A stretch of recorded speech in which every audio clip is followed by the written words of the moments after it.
Hola a todos y todas, sean bienvenidos a este pequeño short informativo. Pido excusas de antemano, mis queridos podescuchas, toda vez que aquí el objeto es dar algo de contexto para que tenga un panorama general de la invitación que deseo hacer para todos aquellos que me han acompañado tanto en el curso como en cualquiera de los seminarios que se han derivado del curso base de las experiencias fuera del cuerpo. Al final se han topado con la extraña sorpresa de que más que buscar la experiencia en sí misma, es decir, de ofrecer un conjunto de procedimientos, técnicas, acciones, lo que se invita es a experimentar la experiencia en sí misma como un medio para un fin superior. Ese fin naturalmente siempre es individual en cada persona. Me refiero con ello a que no buscamos las experiencias per se o por sí mismas. Lo que buscamos es educir este conjunto de experiencias para adquirir una nueva herramienta que va más allá de un simple insight, de introspección, de acompañamiento, si se quiere, como coadyuvante para algún tipo de terapia individual o lo que sea. Aquí lo que se busca con la educación de las experiencias fuera del cuerpo, mis queridos podescuchas, es, en toda regla, entender que se trata de una herramienta de exploración y acceso a un conocimiento de orden, si se quiere, superlativo. Naturalmente, aquellos que se están apenas adentrando en esto o están tratando de investigarlo por su cuenta, no tendrán y no tienen por qué estar de acuerdo. No es una afirmación taxativa, es una consideración final a la cual he llegado a partir de la experiencia individual y del intercambio de saberes y experiencias con aquellos otros que han tenido este conjunto o este rango de vivencias, que técnica o clásicamente se catalogan como experiencias fuera del cuerpo o experiencias en las que la persona, el hombre o la mujer, sienten que algo está ocurriendo fuera de sus cuerpos. Ahora bien, el punto aquí fascinante o interesante es que, derivado de todo esto, el conjunto de lo que serían los seminarios, más que talleres, más que cursos comercialmente viables o no, lo que se ha hecho es ir derivando en una serie de prácticas y acciones que están directamente vinculadas, independientemente de qué tan bien o qué tan mal las personas lo entienden, en relación a lo que sean este conjunto de experiencias. En pasadas emisiones hablaba, por ejemplo, de la famosa versión Gateway de Tom Campbell y exponía allí cómo claramente lo que ha hecho Tom, a diferencia de sus precursores, predecesores y detractores incluso en relación a lo que sean estas experiencias, es, independientemente de una teoría de corte fisicalista, que es lo que hace este ex físico nuclear, es plantear, y es el primero en atreverse a hablar de OBES. Y esto no es solo un tema de lenguaje o un tema semántico, está más allá del lenguaje. Lo que está tratando de indicar Campbell con total claridad es que hay o suceden experiencias en plural. Claro, Campbell sin ambajes dice son experiencias que se han catalogado y se siguen catalogando como paranormales. Telepatía, precognición, comunicación después de la muerte, etcétera, etcétera. Dice él, pero que en regla son simplemente vivencias o sensaciones o experiencias que comenzamos a tener una vez nos abrimos a lo que sea la experiencia fuera del cuerpo. Independientemente ya, y esto es materia o objeto de otro podcast, de la interpretación de Campbell, y gracias a lo que él llama la hipótesis de simulación, vamos a plantearlo así, me topé con un fascinante autor que es Michael Talbot.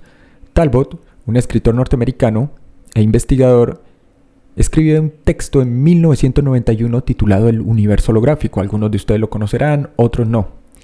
El punto es que una vez terminada la lectura de Talbot, se produjo una sensación o una experiencia bastante individual en mi persona, en la cual ese marco común o ese campo común unificado para aglutinar las diferentes interpretaciones y enfoques que a día de hoy se habían producido sobre lo que clásicamente la gente sigue llamando viajes astrales, experiencia fuera del cuerpo, proyección astral, etcétera, etcétera, se hallaba en lo que resulta que ahora en regla constituye un paradigma. Es decir, un modelo, ojo, es solo un modelo posible, en donde se subsume o caben no solo un amplio ámbito de explicaciones para muchos fenómenos, muchas experiencias y muchas vivencias con las que nos topamos. Y entonces, derivado de ello, me topo al margen de la investigación de Talbot de que lo que ha hecho es una compilación. Es decir, el documento en regla se lee fácilmente, se lee como un dossier si se quiere, en el cual compila más de 35, casi 40 años de investigación a punto en el cual se publica el texto, en 1991. La primera edición española creo que aparece en el 2007. Pero lo fascinante, más allá de lo que sería la teoría, el paradigma o el modelo esquematizado ya, sistematizado si se quiere, con cierto rigor metodológico, son las profundas implicaciones que hay en relación a la interpretación holográfica, ojo, en principio de la mente humana, en principio de los sistemas físicos vivos que somos nosotros los seres humanos, y luego, extendiéndola hacia afuera, del propio mundo que habitamos y de lo que llamamos realidad. E indico que esto tiene profundas implicaciones, mis queridos podescuchas, y por eso quiero aprovechar el día de hoy, este pequeño choro informativo, entonces, si se quiere, para hacer una invitación.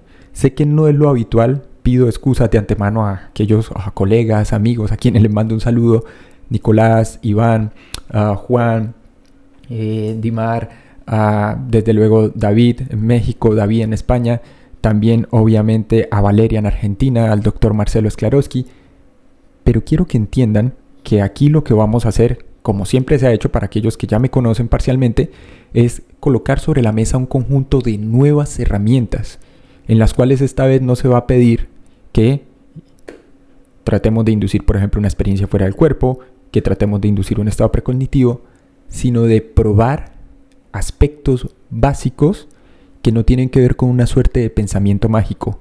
En principio, pido excusas, de momento tengo ya el material estructurado, está organizado para lo que sería un seminario individual, pero mi grado de fascinación con esto son las profundas implicaciones y cómo esto incluso podría acelerar la curva de aprendizaje en la ocurrencia de un rango amplio de experiencias de las que hemos venido hablando, practicando, testeando y probando.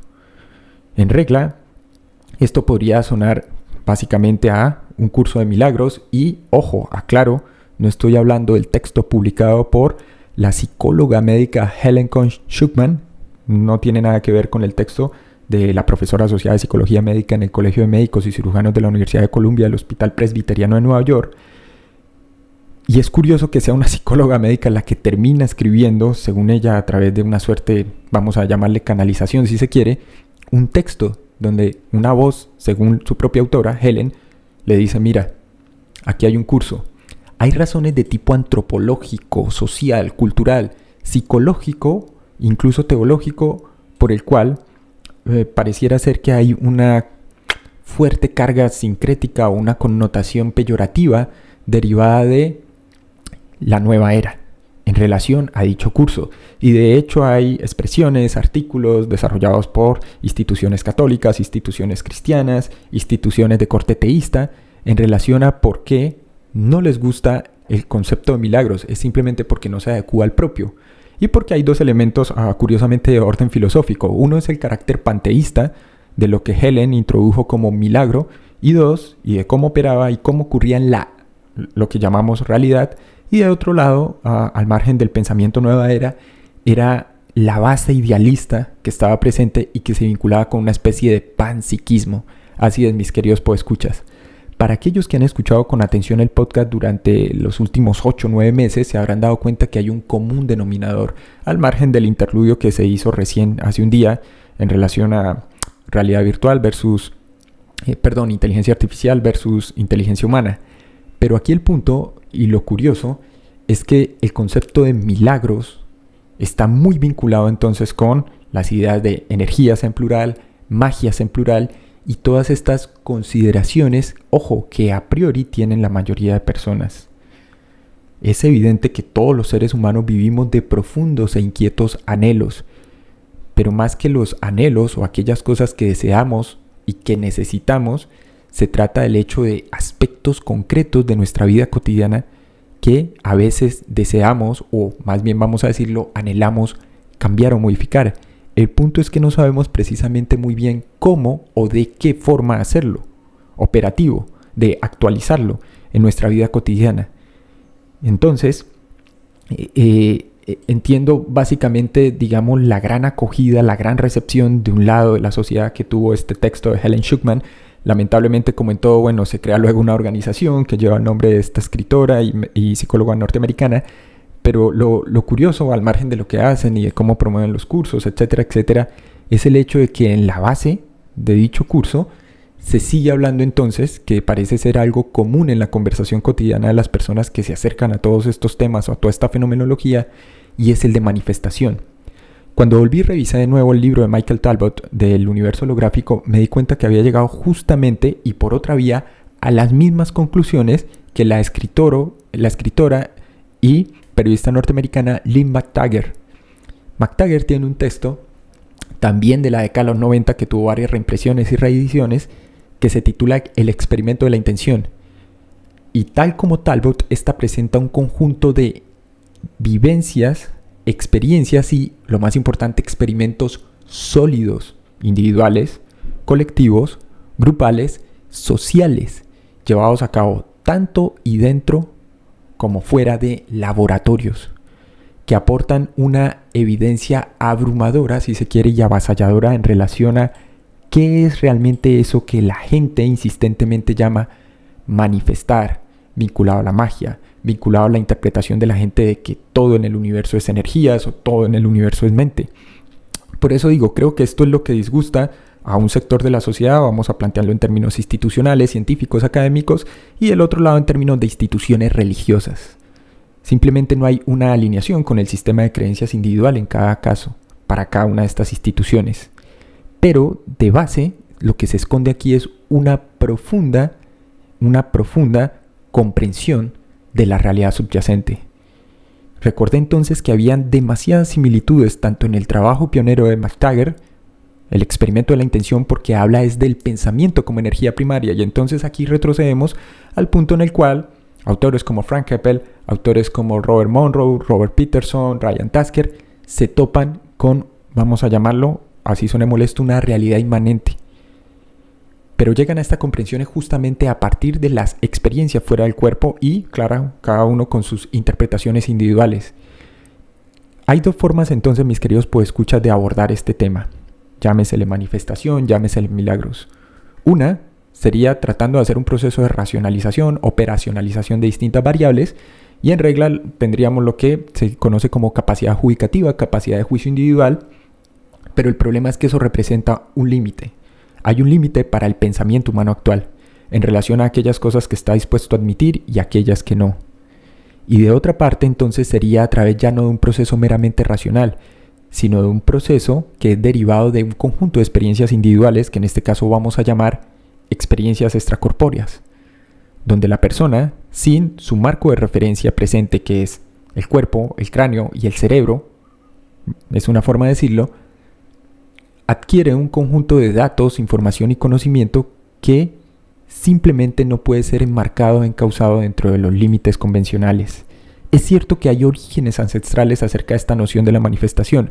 El problema, como ya lo he planteado en diferentes podcasts, es que el resurgimiento del mismo asociado a lo que sea esa experiencia, donde se deriva algo así como más allá del poder del pensamiento y la remodelación de lo que sea la realidad, es que es retomado por el sincretismo nueva era, que hace en regla una distorsión, tergiversación. En estos días se habla mucho de manifestación, es común que surjan las conversaciones cotidianas, especialmente en los círculos esotéricos, pseudoesotéricos, y es mucho más común. Las implicaciones es que en algún nivel básico, al menos, la mayoría de personas se dan cuenta de que sus pensamientos, creencias, actitudes y mentalidades frente al mundo sí influyen en su experiencia individual, en su experiencia cotidiana. Eso es esencialmente lo que implicaría el concepto de manifestación. Entonces la persona dice, ok, me voy a centrar en lo que deseo, lo voy a traer a través de lo que pienso, digo y hago. Sin embargo, aquí está el punto. La mayor parte de las personas se concentran en los pensamientos en sí mismos, y de esto iba, por ejemplo, el seminario de mente focalizada o atención focalizada, pero ignoran realmente qué son o cuál es la base. Cuando Monroe indica en sus primeras exploraciones que se ha topado con una energía o una fuerza primaria en el universo, no está hablando de magia en el sentido tradicional, o en la acepción moderna si se quiere. Hay incluso, a propósito de lo que sean los pensamientos como energía primaria, y a propósito del experimento de la intención, que está muy vinculado con la idea del universo holográfico, fuertes indicios, muy sólidos indicios, de las aplicaciones en términos de entrenamiento físico, aplicaciones para el deporte, medicina deportiva, para psicología, neurofisiología, entre otros más. Y que es de hecho la base, para aquellos que lo han ignorado hasta ahora, de los estudios de la relación mente-cuerpo. Claro, la conclusión lógica, si extendemos todo esto, mis queridos podescuchas, es la noción muy general de una suerte de panpsiquismo metafísico. Es decir, si la realidad inmanente o subyacente entonces es la mente, lo que quiera que ésta sea, o la conciencia, vamos a decir, nos topamos con un problema. El universo holográfico implicaría que todos nosotros, tú y yo y todos los que están escuchando en este momento, somos un pequeño fragmento, pero bajo ese paradigma holográfico nosotros casi que contenemos y podemos abarcar y acceder a la totalidad de información que contiene esta, vamos a decirlo de forma simplificada, mente universal. Y entonces aquí creo que hay una herramienta más bastante potente. Hay un trabajo de un antropólogo austrohúngaro muy fascinante que se llama Bronislaw Kasper Malinowski. Malinowski en sus estudios de antropología social aborda también la cuestión de los milagros, las creencias y la necesidad de la gente en relación a la magia, lo que quiera que ésta sea. Y plantea más o menos la noción de que se cree tan profundamente en la magia, pero es debido a, al igual que en los milagros, ojo a esto, su eficacia, no solo psicológica, sino fisiológica, que al final termina atestiguando es una realidad pragmática, puesto que en su forma y en su contenido lo único que está diciendo es que no terminamos de entender qué somos en tanto que especie o como seres humanos. Entonces, mis queridos podescuchas, la invitación es a que probemos o atestiguemos de primera mano cuáles serían las implicaciones prácticas y cómo podemos modificar, están escuchando bien, y alterar aspectos de índole comportamental, de índole emocional, de índole social, de índole individual, de índole intelectual, si se quiere, en muchos niveles de nosotros mismos, de lo que llamamos nuestra realidad presente o realidad actual. La búsqueda de respuestas y la necesidad de certezas también son consustanciales a la condición humana, y considero que Talbot y McTaggart conjuntamente establecieron un conjunto de procedimientos y acciones que nos pueden llevar a, ojo, en términos individuales, verificar de primera mano lo que allí se está diciendo. Aquí se trata de adoptar una postura intermedia si se quiere. No les estoy diciendo todo esto es totalmente cierto ni todo esto es totalmente errado, todo esto es real o todo esto es irreal. Se trata de que cada quien a través de la propia práctica llegue a conclusiones. Aquí, a diferencia de lo que hemos hecho hasta ahora, no se va a deducir la experiencia fuera del cuerpo, porque se trata de actos muy específicos, muy concretos o un conjunto de acciones bien sistematizadas y organizadas para obtener resultados que ya no van a tener nada que ver con la ocurrencia de estos en el largo plazo, el mediano plazo. Si quisiese ser efectista diría bienvenidos a un seminario o un curso de milagros, al mejor estilo de Ellen Schuckman, que sé que no fue el objetivo nunca de esta psicóloga médica, o diría bienvenidos a un curso de manifestación 2.0. Pero prometido, mis queridos podescuchas, hay una profunda implicación, una genuina herramienta de transformación, si se quiere entender en ese sentido, que se deriva de los estudios, las implicaciones y los propios experimentos propuestos, testeados y probados, más allá de condiciones de laboratorio, ojo, de una parte por Michael Talbot y sus colaboradores a partir de su descubrimiento del universo holográfico y de otra parte de Lynn McTaggart.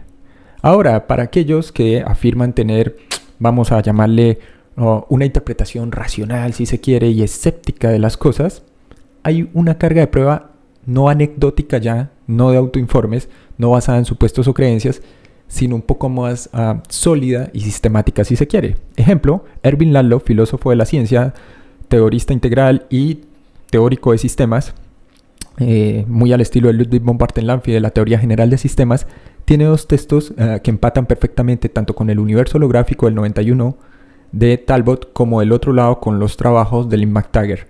Estos son La naturaleza de la realidad subyacente, publicado en 2017, la versión en español, claro, y El universo informado, publicado en 2007. Junto con el trabajo de Talbot hay que recordar los trabajos del neurofisiólogo Carl Privan y del físico inglés David Bohm, porque fueron la base o el fundamento o el punto de partida. Y además quiero indicarles, mis queridos podescuchas, que será a partir de estos dos autores como nos vamos a adentrar en todas las implicaciones y en desarrollar lo que sería también, desde el punto de vista de difusión y divulgación, los contenidos para el paradigma holográfico. Entonces, mis queridos podescuchas, simplemente lo que quiero hacer es que conciban la idea y la posibilidad de experimentar y de surtir un conjunto de cambios en sus vidas de forma individual. Cuando la gente pregunta normalmente, que es una pregunta habitual, ¿para qué sirve la experiencia fuera del cuerpo o cómo me ayuda eso? Claramente hay allí, que es lo que todos experimentamos, inseguridades, vicisitudes, problemas, conflictos internos, cosas sin resolver. Y estamos buscando respuestas y asideros en diferentes fuentes, vías, mecanismos, herramientas, etc. Sin embargo, sí se podría hablar de cambios significativos, no cambios graduales ni progresivos, sino cambios reales y genuinos, que es lo que autores como Ken Wilber, experiencias transformativas, experiencias genuinas. Para aquellos que sigan escépticos, entonces simplemente les digo, traten de probar. El seminario es individual como siempre. Tiene las puertas abiertas para todo aquel que quiera experimentarlo. Yo creo que forzosamente por la extensión de lo mismo y los experimentos allí propuestos y las prácticas, vamos a dividirlo en 2 sesiones. Entonces advierto entrada, cada uno tendrá una duración aproximada de 2 horas. Pero serán igual 2 sesiones individuales en cada caso. Para aquellos que estén interesados pueden contactar a los correos en orbitapodcast1@gmail.com y de otra parte a el correo academia-de-proyección-astral@gmail.com, o pueden contactar directamente al +57 317 467 2378. Repito, al Telegram me pueden contactar al +57 317 467 2378 para apartar los cupos y comenzar a experimentar y probar. Ya para apuntalar y cerrar, para la invitación para este seminario vamos a llamarle a aplicaciones del paradigma holográfico para transformar la vida. Sé que es algo redundante o hasta extenso el título. Sí se puede hablar de una teoría holográfica de la realidad. Sigue siendo más que una teoría, un punto de partida controvertido. Cuando dicen no probado es porque están haciendo a un lado, que es lo que recoge perfectamente en el libro Talbot, 40 años de investigación. Ensayo, error, prueba, testeo y verificación. Esta teoría, conocida como principio holográfico, sugiere que el universo tridimensional que tú y yo habitamos es una proyección bidimensional de una realidad más fundamental. Las implicaciones desde el punto de vista filosófico son algo extrañas porque automáticamente nos remiten a la noción de cuál es, o a la pregunta por cuál es esa realidad subyacente o fundamental. Por eso cité el texto de Laszlo, que es una buena pista, El principio holográfico en detalle comparte unas analogías, tiene un origen y unas ideas. El origen oficialmente ha sido acuñado a las teorías de supercuerdas, que es un campo particular de la física teórica que busca unificar la física de la gravedad y la física cuántica. Autores como Gerhard Hopf y Leonard Susskind son los pioneros de la propuesta del principio holográfico, pero hay que recordar que ya en la década de los 40, los 50 y posteriormente años 60 y 70, de una parte el neurofisiólogo Carl Priván y de otra parte el físico David Bohm derivaron en las conclusiones que le llevan a establecer este principio holográfico. La idea general sugiere que toda la información contenida en un volumen específico de espacio-tiempo podría estar codificada en la superficie de ese volumen, como un holograma. Esto significa que no necesitamos la totalidad del volumen para comprender lo que está dentro, sino que la información crucial se encuentra en las fronteras.